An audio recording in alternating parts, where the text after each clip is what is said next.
बेरिया के बेरी तो के मारे जिए बाबा जेठ जानी करिया बिया।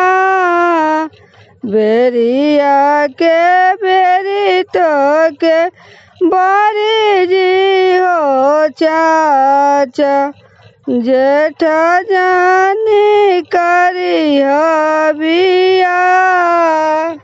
जेठ के धूपावा में घोड़ावा पियसिए दूल्हा जे जइहे कुमिला। जेठ के धूपावा में घोड़ावा पियसिए दूल्हा जे जइहे कुमिला।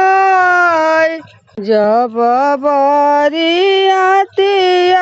दुआरे बिरियावेली मारिन पूछली एक बात।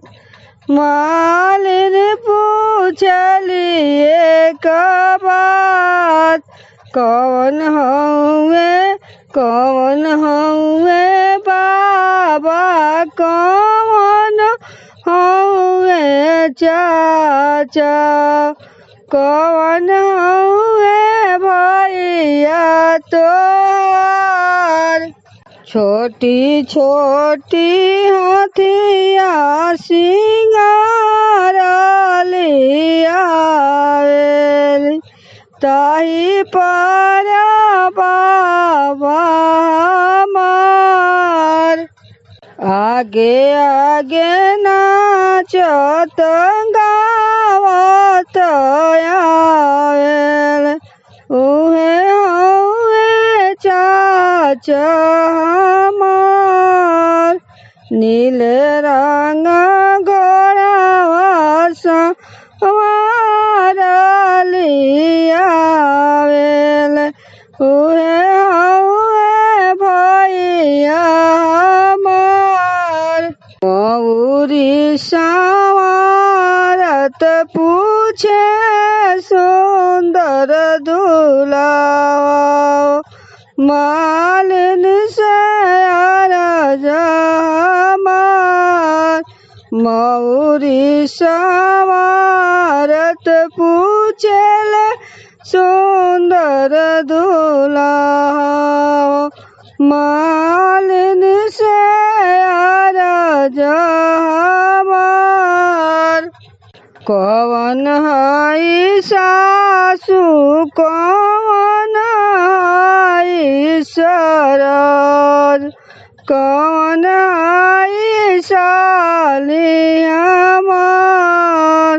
सोने के थाली कपूर के बाती हो ले हाथ घुमाई ले बाबू हाथ घुमाई उहे हई सासू तुहार। बारती उतारेली उहे हई सासू उहे हई सासू तोहार। उहे हई सासू तोहार। छोटे छोटे हाथवा में सोने के कंगनवा उहे हई सरहज तोहार। उहे हई सरहज तोहार। छोटे छोटे हाथवा में कंगन ये बाबू आँखिया में कैले बड़ी काजर उहे हाई सरहद तोहार गोरे